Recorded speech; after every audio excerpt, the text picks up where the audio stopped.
Nagbabala ang Department of Trade and Industry o DTI sa mga online seller tungkol sa no video, no refund policy.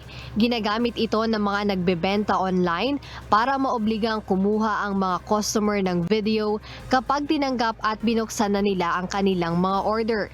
Ayon sa polisiyang ito, tanging ang may mga video lang nila ang makakakuha ng kapalit o refund kung ang item ay lumabas na may depekto o sira.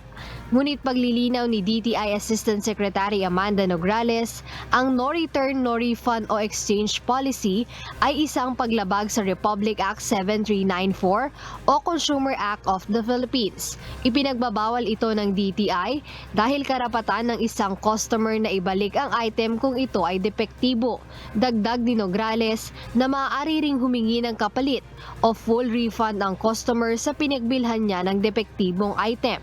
Isang halimbawa kasi ng Deceptive Sales Act ayon kay ASEC Nograles, kung humiling ang isang seller sa customer na kumuha muna ng video bago tanggapin ang item.